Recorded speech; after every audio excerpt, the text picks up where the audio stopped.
And now we interrupt your regular viewing program to bring you these news items.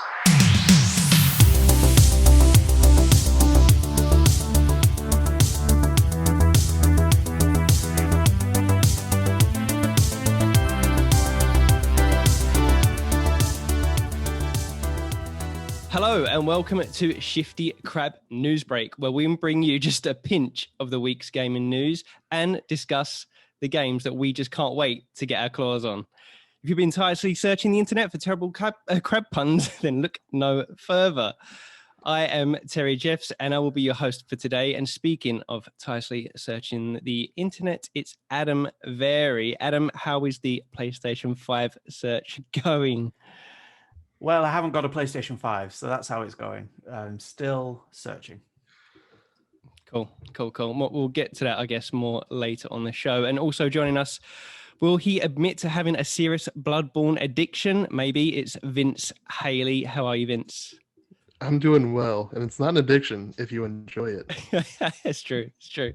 Any Elden Ring news for us yet, Vince? Anything happening? Or no, unfortunately not. I'm still waiting.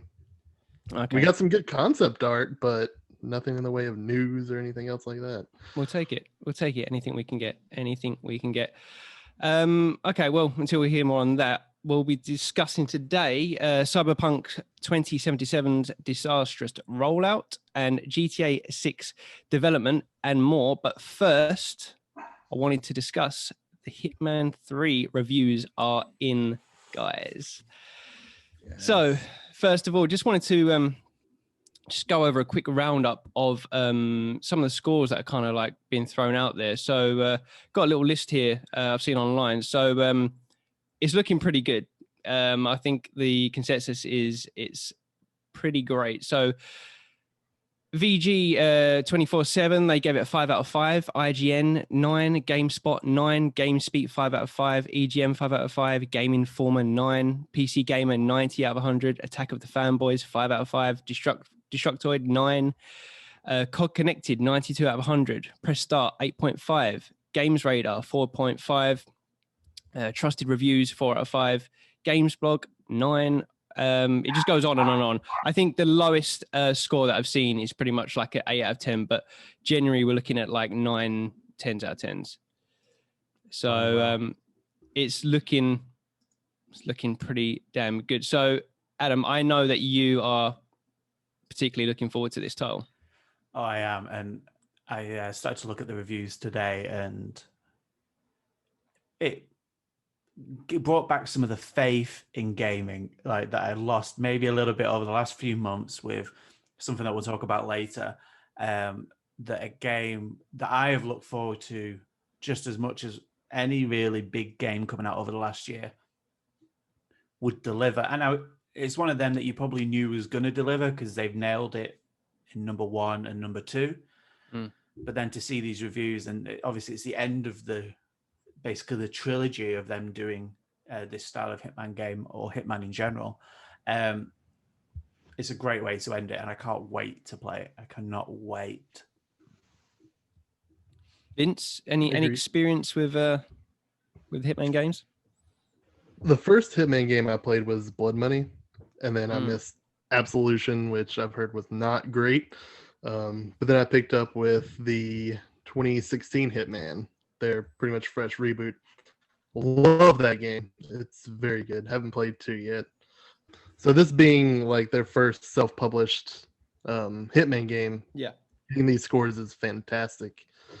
Like it's so refreshing seeing a new title be this beloved. So I haven't played Hitman since Absolution.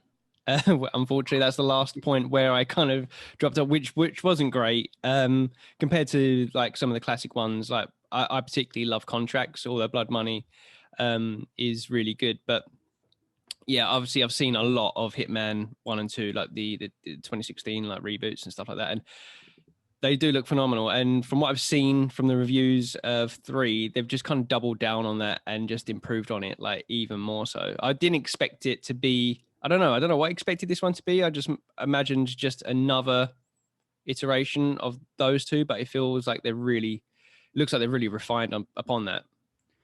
Yeah, so from what I've seen is regarding the controls and the mechanics are all pretty much exactly the same.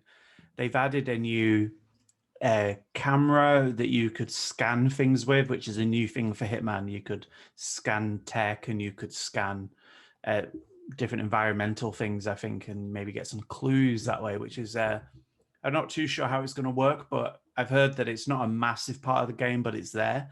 And I think why this game is getting such good reviews is because it has done exactly what it did in 2 and what it did in 1. It has learned each time, tweaked it a little bit, but the main thing about Hitman has never been that. It has been the environments. So, and the environments on this, from the ones that they've shown, there's 6 of them, and they're incredible. Like, they are incredibly different, every single one of them. And it's some of the environments, it's like watching a John Wick film where they focus so heavily on the cinematography, the stylization of it. Yeah. There's like one in a nightclub and it's all dark and dingy. You can just see the dome of his bald head with lasers bouncing off it. And if you're playing this next gen with ray tracing, and when he's in, I believe he goes to Japan or maybe China. I'm not 100% from the screenshots that I've seen. Incredible. The rain's bouncing off his jacket. You can see the reflection of the lights in the rain on his jacket. Like, it looks incredible, and it will play exactly the same as the other 2. And for me, that's perfect.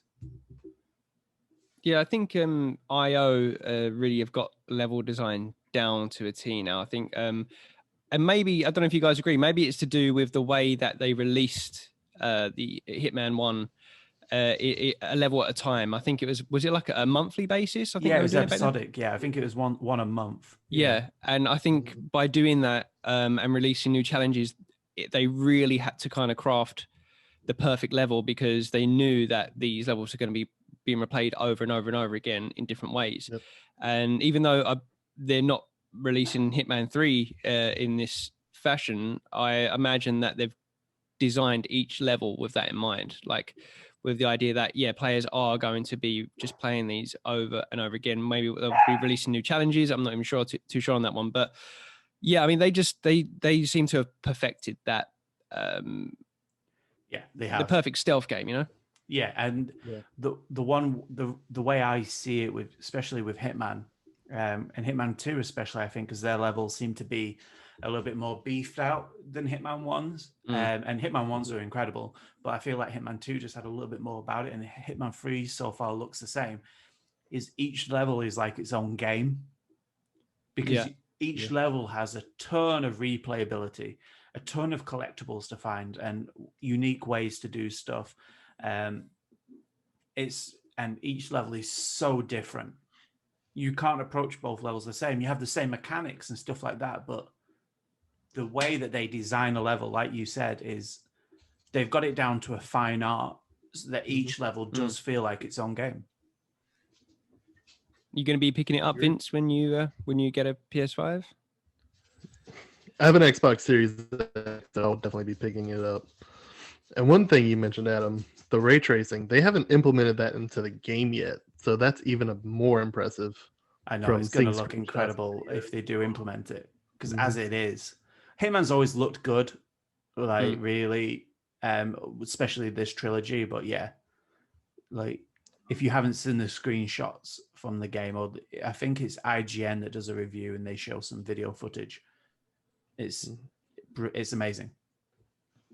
So I've got a few kind of like paragraphs here from the different reviewers. So GameSpot, what's good about Hitman? Its level design and the creativity, experimentation and exploration that affords is great in Hitman 3. It closes out the trilogy by brilliantly playing off everything that came before it, making use of and then subverting expectations, and rewarding players for their willingness to master the complexity of both its individual levels and the series as a whole. So pretty much, like what we were saying there, they just seem to have like built up on everything that they've done with the previous 2 games and then just improved on it even more. Yeah, they know what they're doing. And I think they're doing, they've announced their next game is James Bond. Yep. Yeah. Oh man, My that is God, just like that's a match made in heaven for me. the one thing they would have to sort out is their shooting mechanics for James Bond, because the shooting mechanics are not good in Hitman. But it's not the way you're supposed to play the game. But that just the That design. really, when they announced that, that really surprised me. And then I kind of, it takes you a moment to actually think about it. Like, and you think, oh my God, yeah, like, why didn't I think of that? Like, when you're thinking of a James Bond game, I guess, like, typically, because the kind of James Bond games that we've had before, you kind of lean towards the more action orientated games or FPSs and stuff like that. But when you really think about, you know, what James Bond is as a character, what the 007 films are, particularly the older ones, you know, they're very slow moving spy thrillers in a way. And it's, they could do some fantastic stuff with that license. Yeah, I can't wait to see that. Exactly, and Hitman is an espionage game, really. Even though it's a Hitman, Yeah. a lot of the times it's not just killing people. You have to collect servers or destroy things, or It's a puzzle game. yeah, and it suits James Bond down to a T. Great stuff. Great stuff. Yeah. Anyway, on to our next story. So, inside Cyberpunk 2077's disastrous rollout. So, Was it bad? I hadn't heard anything. Yeah. So I wanted to kind of bring this up, and I know, you know, this is getting a bit old hat now. Everyone's talking about 2077 and complaining, obviously rightly so, about what's happened with development. But wanted to talk about this because we did have a good discussion about this previously off air, and I just wanted to kind of go over some of that stuff because since then there has been more development. There seems to be more development on this every single day. But this is from Jason Schreier from Bloomberg, who has written an article inside Cyberpunk 2077's disastrous rollout, as mentioned. But he's tweeted on his Twitter account, just kind of giving the gist about what's gone into his story. So I just wanted to kind of read this to you guys. So he's put, what went wrong with Cyberpunk 2077? Interviews with more than 20 current and former CD Projekt staff paint a complex picture. Unchecked ambition, technical woes, unrealistic deadlines, and above all, one belief. We made The Witcher 3, it'll work out. Devs at CD Projekt said despite promises that crunch would not be mandatory, they felt pressured to work overtime on and off for years. I can't share all the stories, but here's one for the record that may help explain why it's been infuriating to see people downplay CDPR's crunch. So this is a little extract from the article. So it says, employees were working long hours, even though Iwinski told staff that overtime wouldn't be mandatory on Cyberpunk 2077. More than a dozen workers said they felt pressured to put in extra hours by their managers or co-workers anyway. There were times when I would crunch up to 13 hours a day. A little bit over that was my record probably. And I would do 5 days a week working like that, said Jakubiak, I think it is, the former audio programmer, adding that he quit the company after getting married. I have some friends who lost their families because of these sort of shenanigans. Jason then continues on Twitter. Anthem's developers talked about BioWare magic, an unwavering belief that with enough hard work and crunch, their games would come together. CD Projekt was similar. When asked about unrealistic deadlines, directors would say they'd be fine. They made The Witcher 3 after all. Some tidbits that were cut from the piece. Veteran devs from other companies were shocked at CDPR's free-for-all production. One example, if someone needed a shader, they'd make it with no pipeline in place to determine whether someone had already made one with the same function. One CDPR developer told their manager that they didn't want to work overtime as their CEO had said would be okay. Fine, their manager said, but one of their other co-workers would just have to work extra hours to make up for them. Several other developers shared similar stories. So again, so this is an extract from this article. So everyone should go over to Bloomberg and read this. And I mean, obviously, Jason Schreier doing what he does best, and you know, finding contacts from within the company. But yeah, we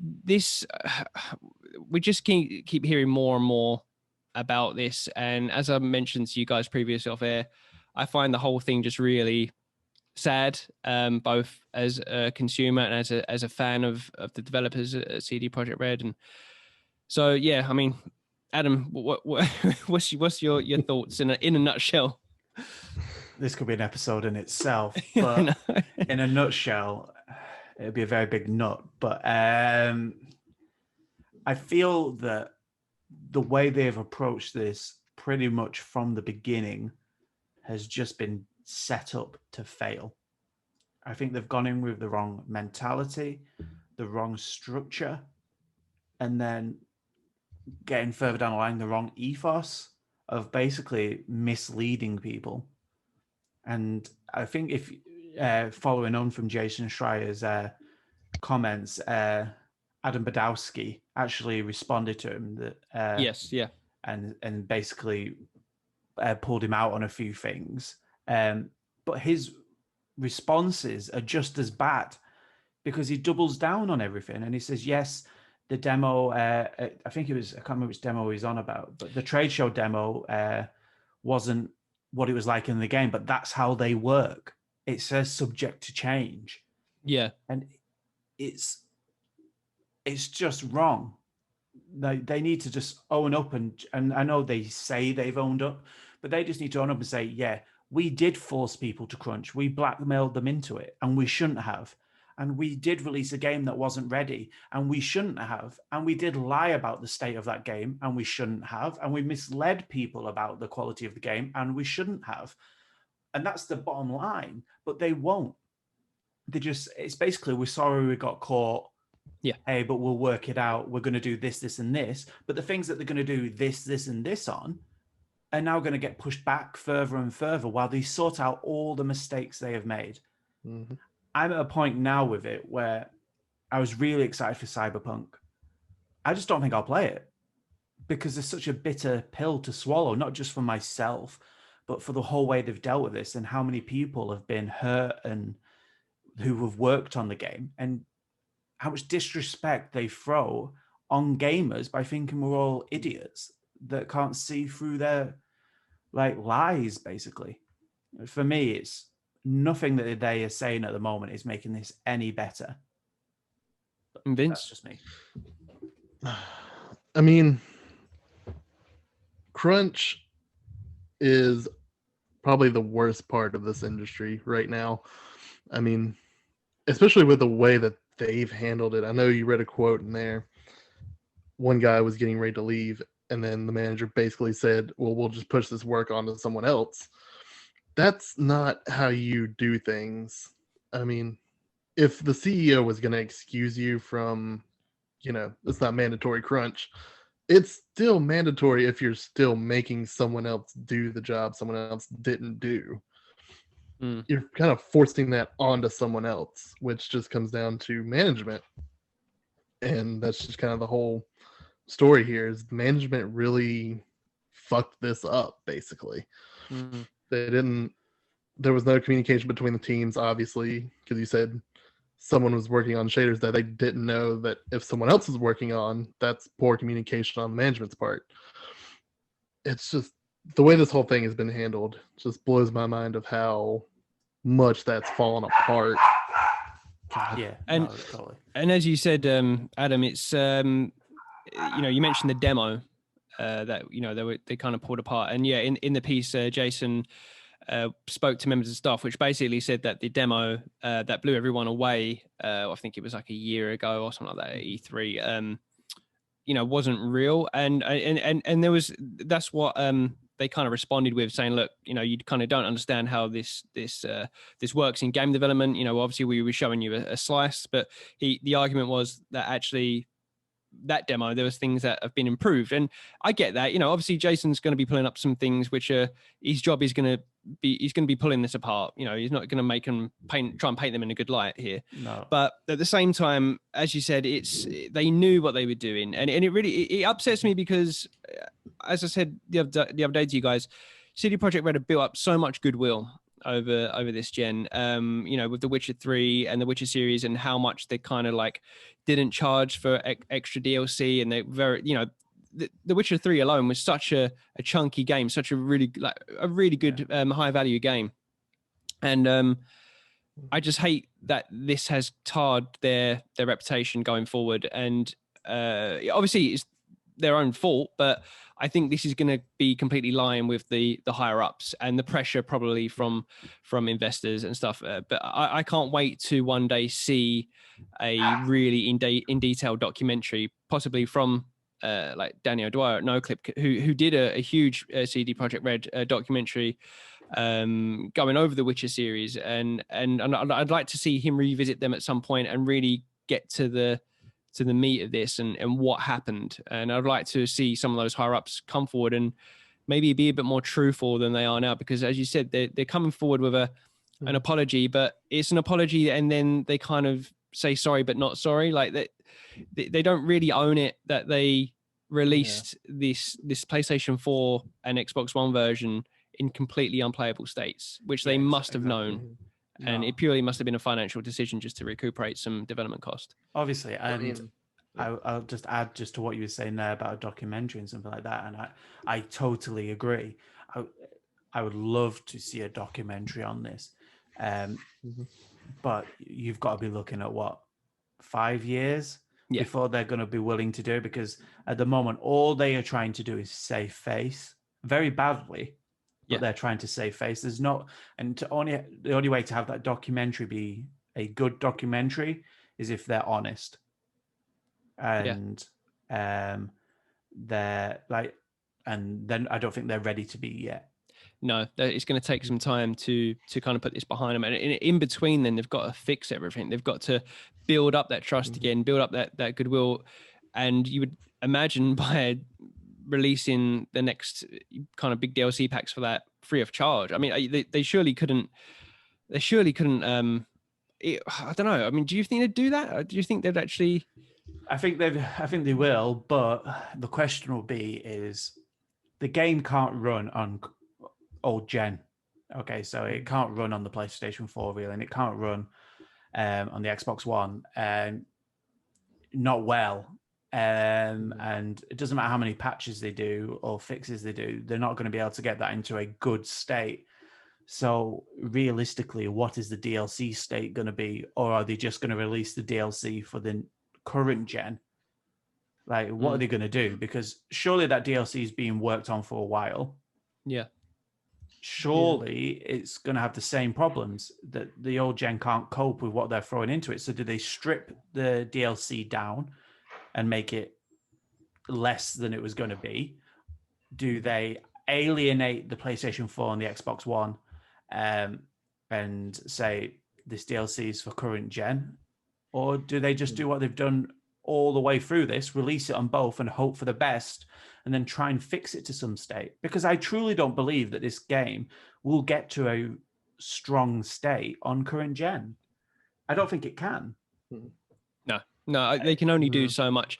Yeah. They should have cancelled. You know, the problem was it's been quite a long development time. They announced this before the PlayStation 4 and Xbox One it even came out. They kind of made that promise to bring it to those consoles. And really, midway through development, they should have just said, you know what, this is just going next gen.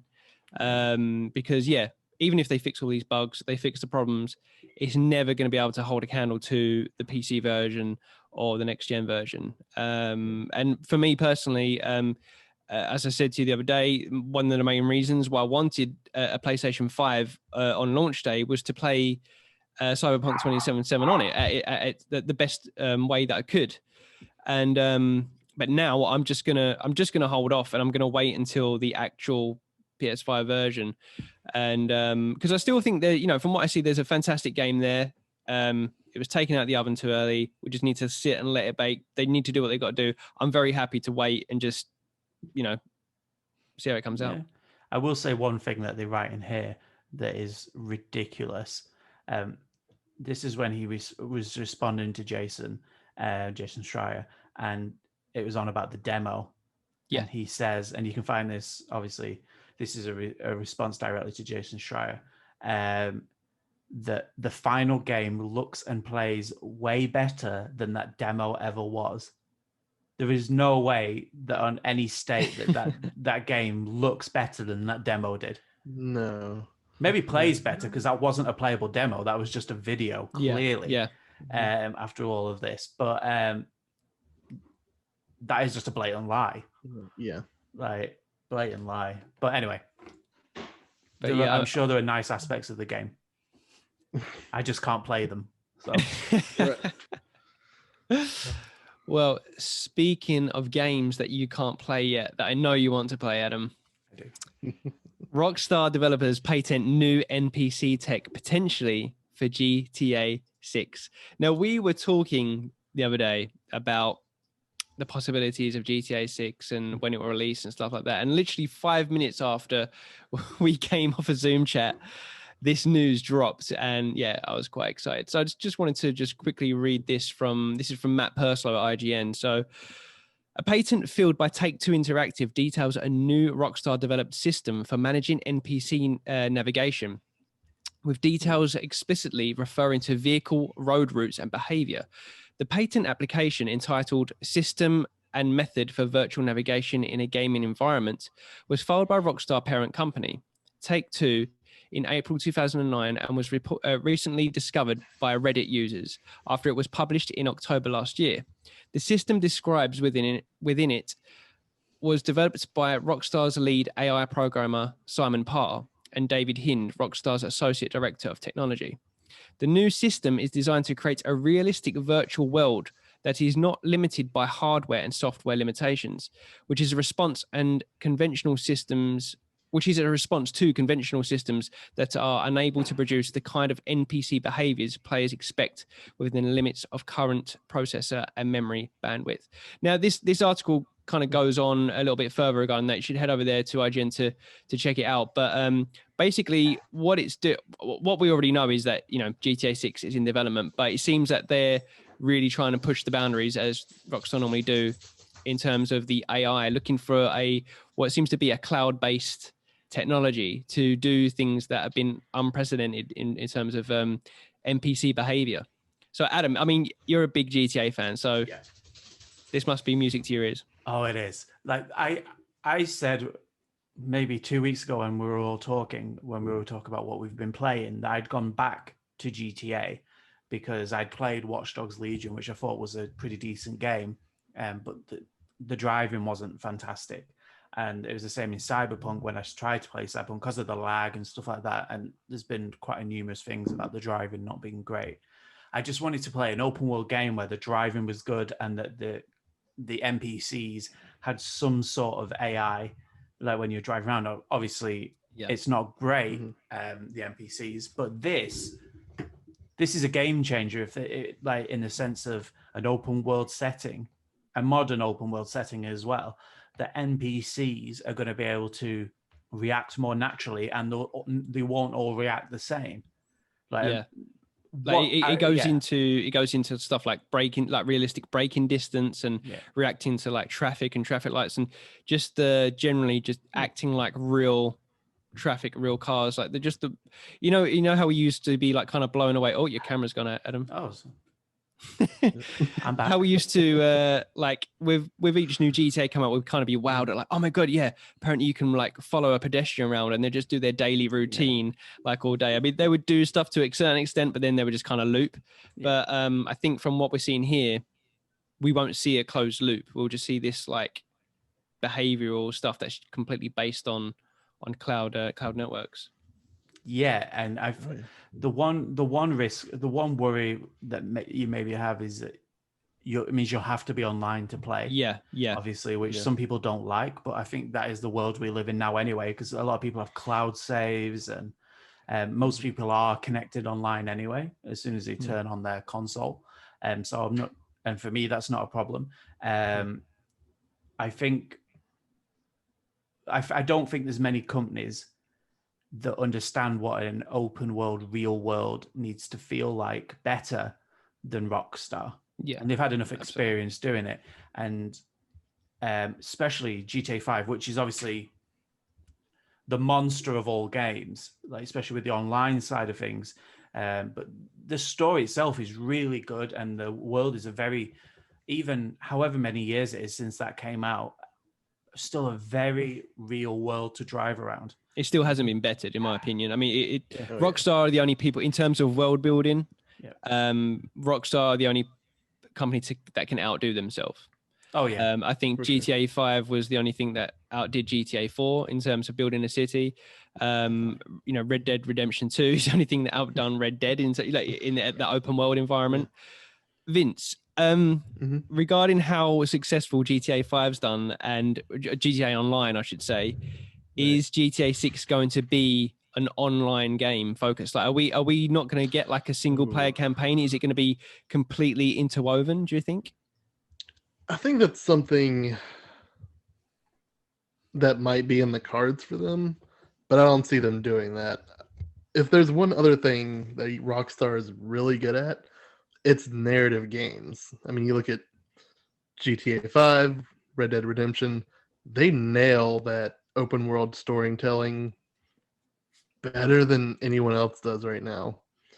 I mean, there's a reason why for the past few years GTA or Red Dead has been top of many people's game of the year lists because they make that really solid narrative gameplay or game style.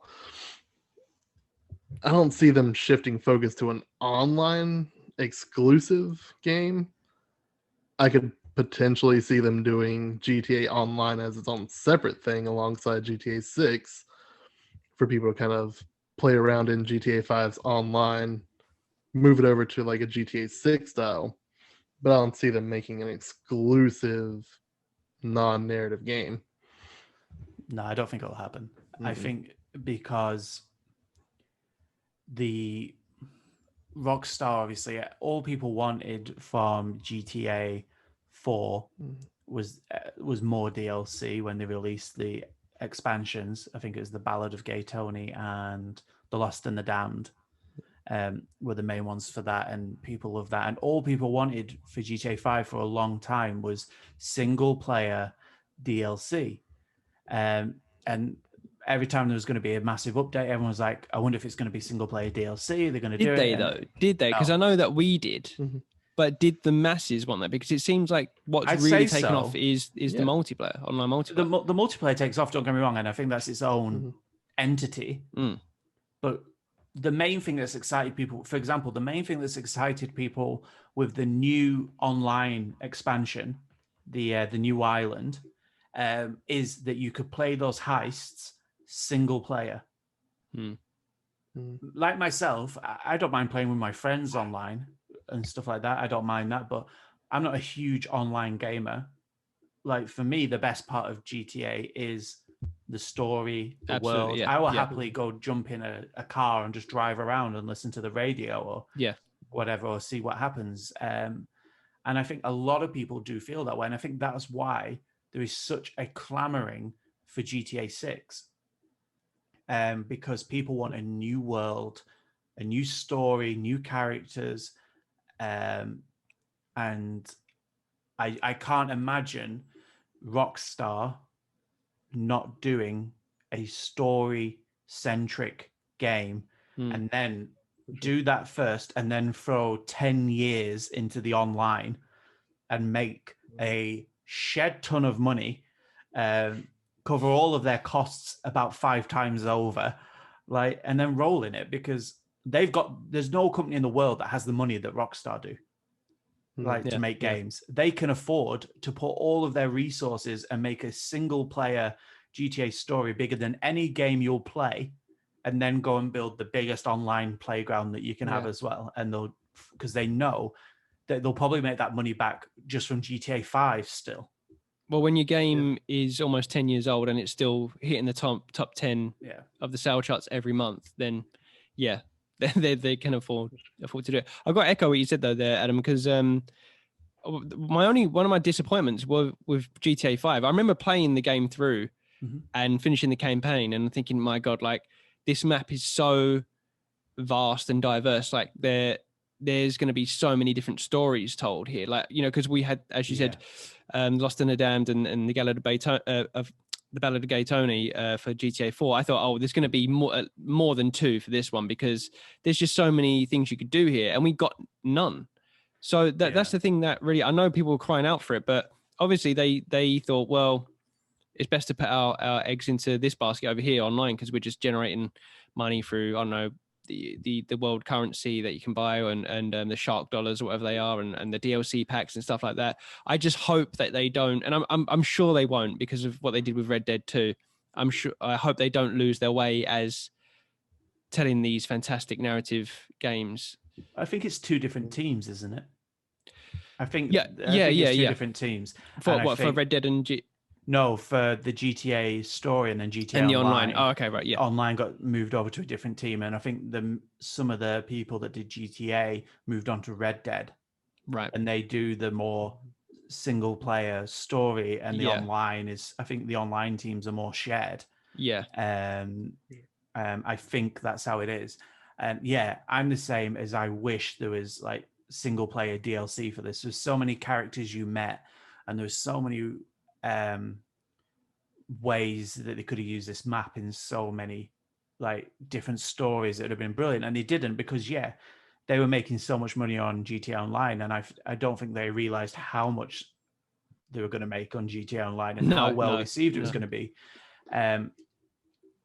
So they're obviously going to make a GTA Online with GTA 6, and it's good. I'm sure it'll be just as big.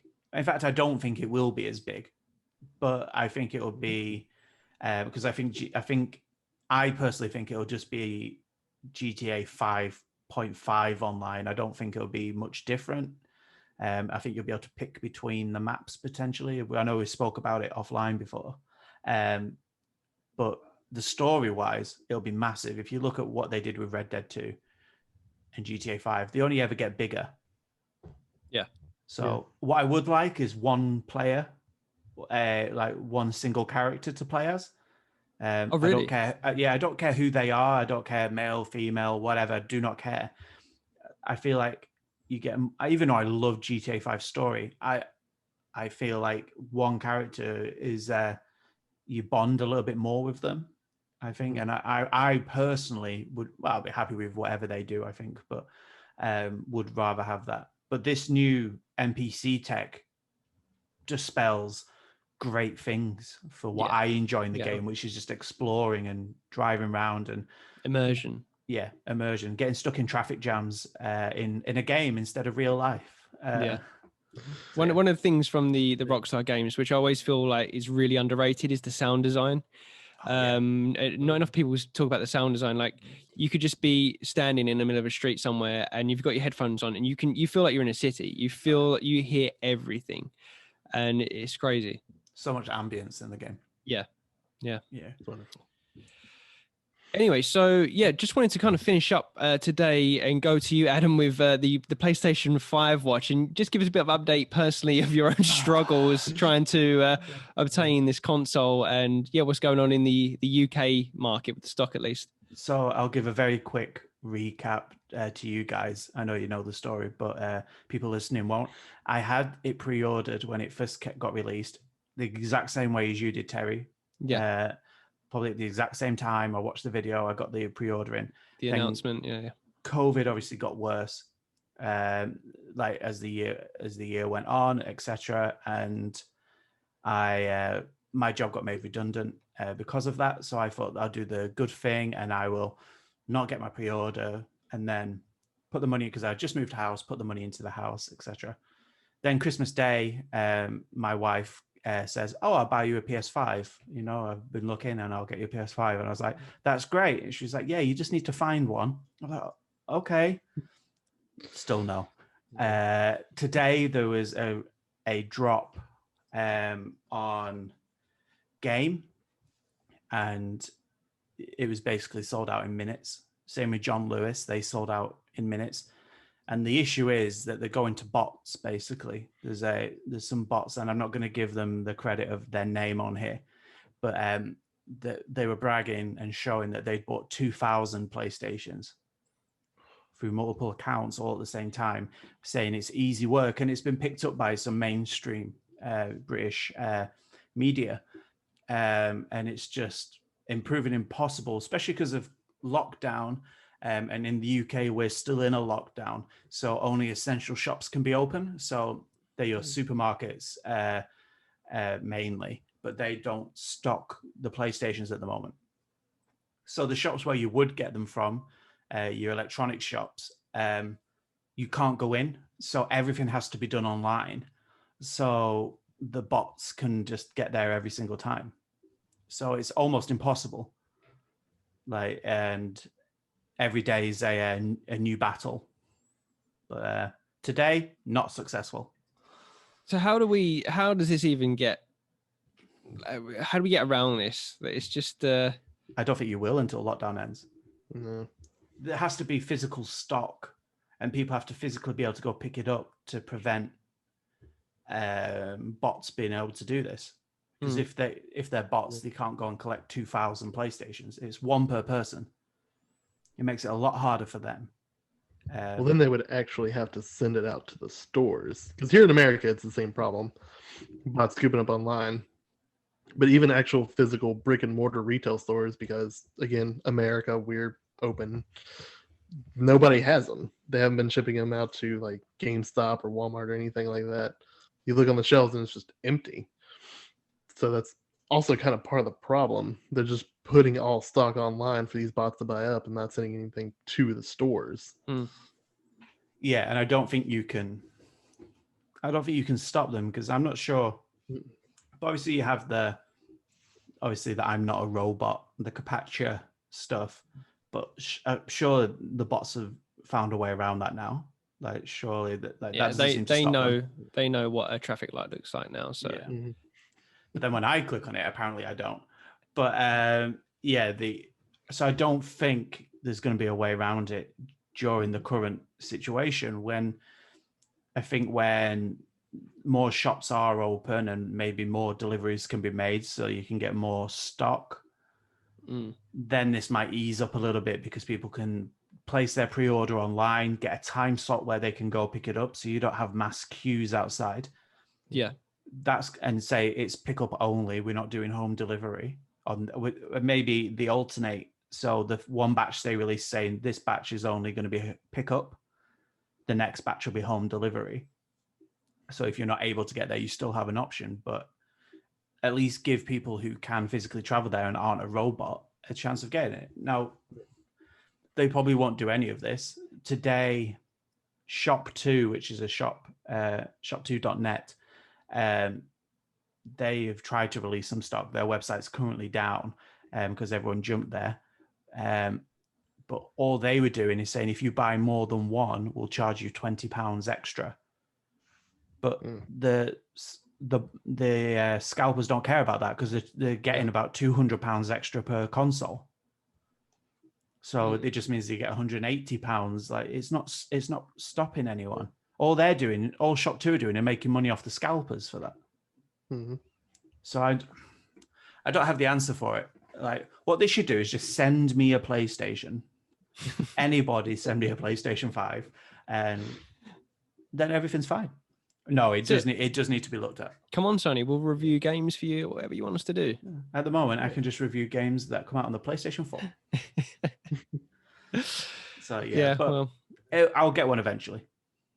You will. I mean, I like I said, I don't know how I managed to nab one, because normally I have the worst luck with this kind of stuff. As I mentioned to you before, getting things for like tickets for gigs and stuff, like I'd never managed to have any luck with that. The bots swipe all them up within the first minute and they're gone.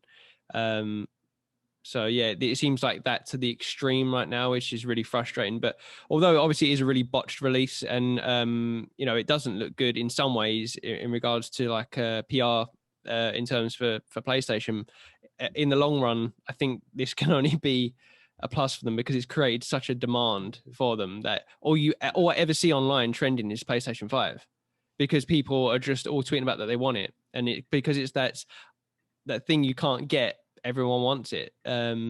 Just Definitely drives even more demand for it. So the supply and demand, I guess. They just can't supply it. I wish they could supply it.